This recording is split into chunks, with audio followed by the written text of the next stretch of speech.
Aba, grabe na ito, grabe na. Ganito na ba talaga ang ugali nitong mga Duterte, ano? Alam nyo mga kababayan, mga ka-explore, ako po ay talagang nagulat. Nagulat po ako dito sa napanood kong video at gusto kong i-share sa inyo kung ano po ang mga sinabi nitong si Mayor Baste Duterte. Hindi na tayo magpaligoy-ligoy. Dito sa video ipapakita ko po sa inyo, minura po ni Mayor Baste Duterte, Mayor Baste Duterte, itong ating si PBBM, ang ating Pangulo. Tuwang-tuwa naman yung mga taga-suporta niya, no? Tuwang-tuwa, nagsisigawan. Natutuwa sila sa taong nagmumura, no? Oo. Ito po, pakinggan po natin ang mga sinabi po ni Baste dito sa kanyang speech. Ewan ko kung saan naganap ito, hindi ko na binusisi pa. Pero more on Bisaya kasi ito. Pero alam ko naman, marami naman siguro sa inyo ang marunong o kaya nakakaintindi ng salitang Bisaya. Ano po? Okay, play po natin, panoorin po natin sabay-sabay. Kasi si Mayor Sebastian Duterte.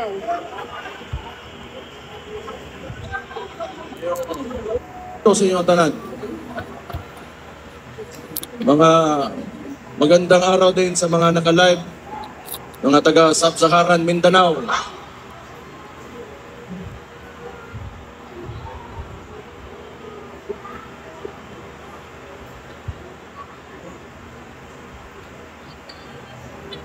Diba mo, bago ko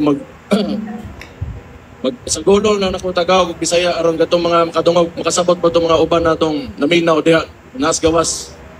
Unang-unas tanan magpasalamat ko sa inyong ginapakita ang suporta sa kamahan.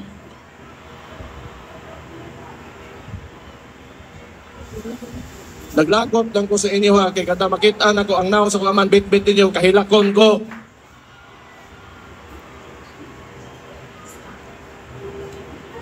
Mugara po mo.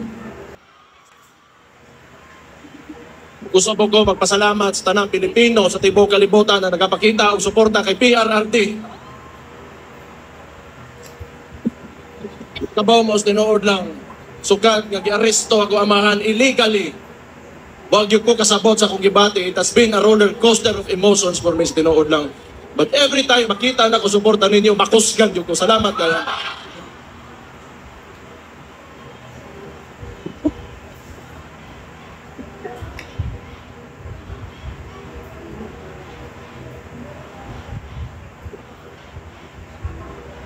Siguro, gamiton ko ni nga nahimo kong vice mayor ninyo, mayor, morning, sa termino nako karon, morning, last na nako nga araw ng Davao, sa termino nako karon. Wa ko makipaw unsa bagay kaugmaan o yung future ng sistema ng politika dito sa Pilipinas. Kaya it seems to me, the stories that I've heard about martial law and oppression is synonymous with the Marcos family name.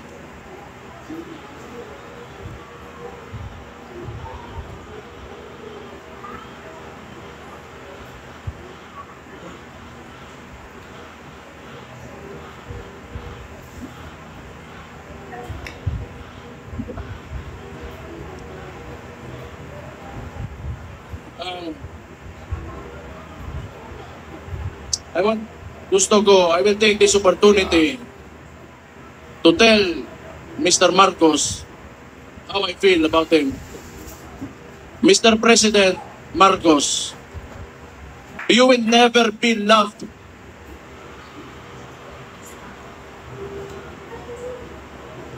Especially to us who are calling out Rudy Duterte's name, you will never be loved, Mr. Marcos. We will stand up and we will fight back.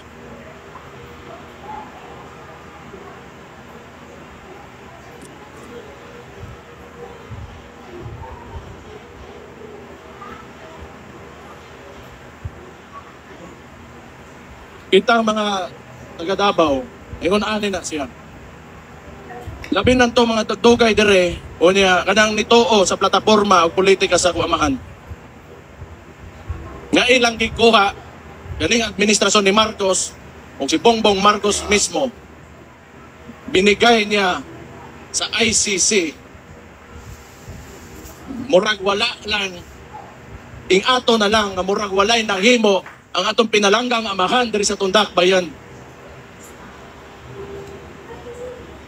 Ibaw mo, di ko matingala gyud, tinuod lang. Di ko matingala. Nga nung ingon ani karon, because Rudy Duterte stood up for every anang mga traditional politicians, di nila gusto nga kausaban aning nasura ni. Muna, along aning with Marcos o kaning mga uban daring mga bagagnaw ng mga politiko. Di nila gusto nga naa ng Rudy Duterte diha kay mapulilyaso ang ilang mga tula sa gobyerno.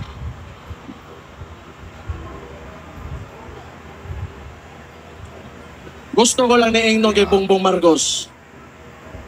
Aside you not being loved by the people, all you have is the government's resources and your term.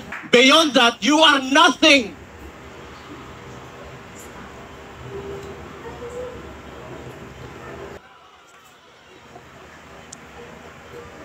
Kalimot oro yung putang ina. Nung kita'y nagtabang sa iya, makalingkod sa diha karon sa ginalingkuran.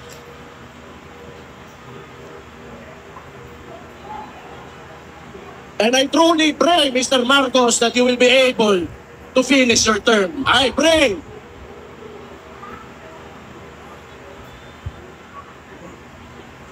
Di ko ta matingala.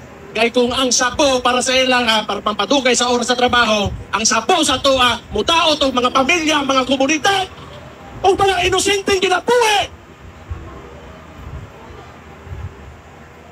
Di ko matingala nga nung ingana na sila. Sige lang.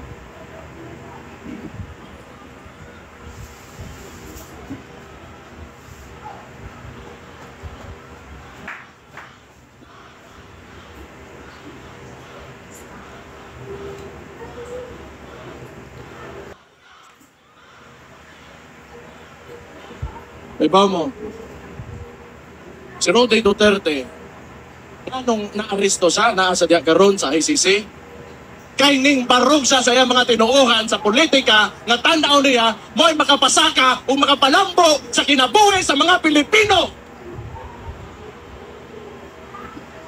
Okay ba mo, dili gini panahon nga magluya-luya ta. Dili gini panahon para magluya-luya ta.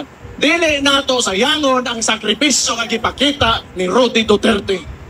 Dili gyud ni mahuman karon ug di na gyud ni mahuman.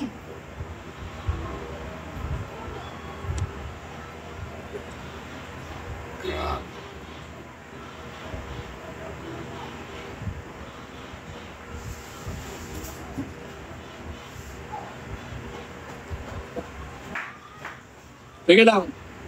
Basta kita labi ng tong mga contemporaries na ko, some older and a little bit older than me, a little bit younger than me, kita gipatako ta ng mga dabawenyo. Dabawenyo, mapursigihon. Ang dabawenyo, iso. Ang dabawenyo, gustong kaayuhan. Ang dabawenyo, gustong kamaturan. Ang dabawenyo, garboso. Mabuhay mong tanan.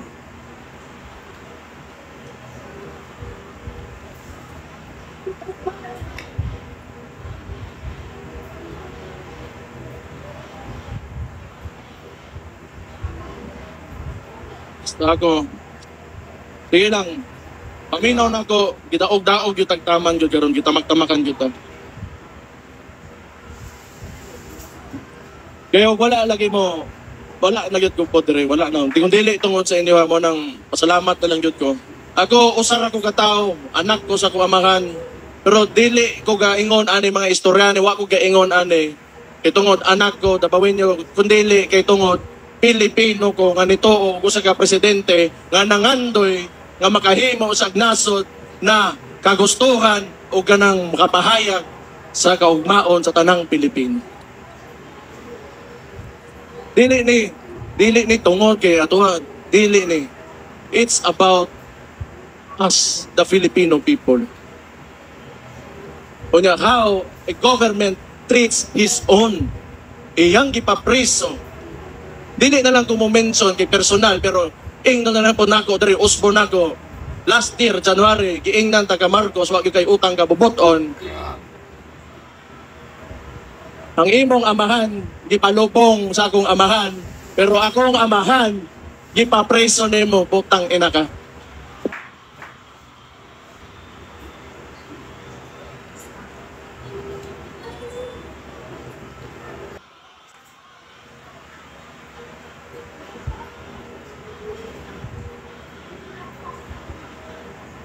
Ayaw, pagingunan na. Ayaw hukayon. Dili taan na. Ayaw. Way labot ang patay ang istoryahan eh. Way labot ang patay. Naana na diha. Pasagdi na ninyo. Noon, wala man si akong amahan dire, inyong tatay Digong, wala man dire sa Pilipinas. Pero kibaw ko, nagpabilin iyahang inspirasyon o ang iyahang spirit within every Filipino nga na-touch niya sa iyahang termino. Basta ako, ang tambag na nako ninyo, mga dabawin nyo, kamo mga ubang Pilipino na nakikinig ngayon, do not ever allow your government to treat you how they treated my father. Usap,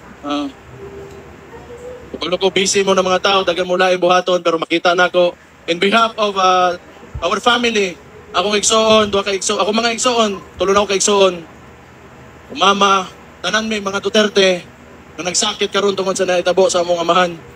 Salamat kaayo, gyud sa inyong suporta. Salamat kayo sa inyong ginapakita. Wala na ko yung maingon sa inyo kung hanto dire na lang gyud men, to dire na lang men, pero sobra-sobra na kayo gipangita.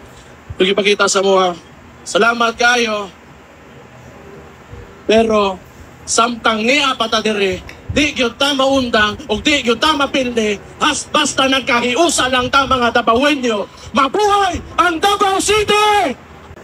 So ayan po mga kababayan, mga ka-explore. Ayan, galit na galit po. Galit na galit talaga itong si Mayor Baste kay PBBM. Hindi ko masyadong naintindihan pero parang may sinabi siya kasi na parang ang tatay niya ang nagpalibing sa tatay ni Pangulong Bongbong Marcos. At si Pangulong Bongbong Marcos naman daw ang nagpakulong sa kanyang tatay.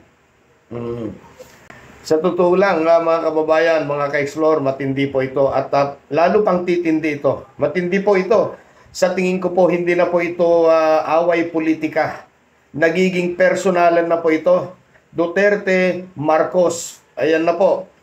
Hindi na away po ng politika ito. Talagang personalan na. Oo, mapapansin nyo naman po sa mga pananalita Pero kung ating papansinin mga kababayan, itong si Duterte, sila ang nag-umpisa. Oo, itong mga Duterte naman ang nakikita natin na nag-umpisa po ng gulo na ito Kilala naman ng lahat na si PBBM po ay isang tahimik na tao, hindi po mapagpatol at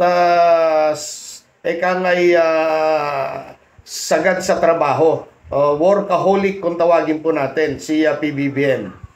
Tandaan din po natin na bago po umupo si PBBM bilang Pangulo ay may kaso na po itong si dating Pangulong Duterte sa ICC. Kinasuhan na po yan. At hindi naman pwedeng talikuran ni PBBM ang kasunduan sa Interpol. Dahil tayo po ay membro po ng Interpol. Kaya mali po yung sinasabi nila na si PBBM ang nagpakulong daw kay Duterte. Ang totoo niyan, ang nagpakulong po or nagsampa po ng demanda ay ito pong mga di umano ay biktima po ng extrajudicial killing. Malinaw naman po yan mga kababayan, hindi naman po si PBBM ang nagdemanda o kaya nagkaso dito kay Duterte. Ano po? Si PBBM ay ginagampanan lamang po niya ang kanyang tungkulin bilang Pangulo ng Bansa. Sumusunod sa tamang proseso ng batas o yung kung tawagin natin yung rule of law, nakakalimutan din yata ng mga Duterte o kaya itong si Baste na yung tatay niya mismo yung tatay niya mismo ay naghamon, hinamon po ang ICC. Anong sabi po ng ni dating Pangulong Duterte? Halina kayo, bukas na bukas, arestuhin niyo ako at nang matadyakan ko kayo. Hindi ba? Yan ang sinabi niya noon. Pumunta na kayo dito sa Pilipinas. Arestuhin niyo ako, subukan niyo, at nang masipa ko kayo. Di ba? Yan ang sabi niya. Parang ganun din po, yung hamon po ni Senator Bato de la Rosa. Anong hamon niya? Papasukin na daw ang ICC. Arestuhin na siya. At kahit si Trillanes pa nga daw magpoposa sa kanya, okay lang eh. Di ba? Ngayon, anong nararamdaman niya? Hindi ba? Parang atubili na siya. Parang, nandun yung takot. Kahit pa magsabi siya na matapang siya ngayon. Iba na kasi ang usapang ICC. Hindi po maganda ang nagiging epektong itong awayan na ito, mga kababayan. Hindi po maganda ang epekto nito sa ating bansa. Kaya po, maging mahinahon lang po sana tayo mga kababayan, mga ka-explore, maging mahinahon ang lahat. Huwag po na sana tayong sumali o makisawsaw pa sa mga ganyang mga rally-rally na yan na wala naman pong maidudulot na maganda sa ating bansa. Yun lamang po. Maraming salamat sa panonood.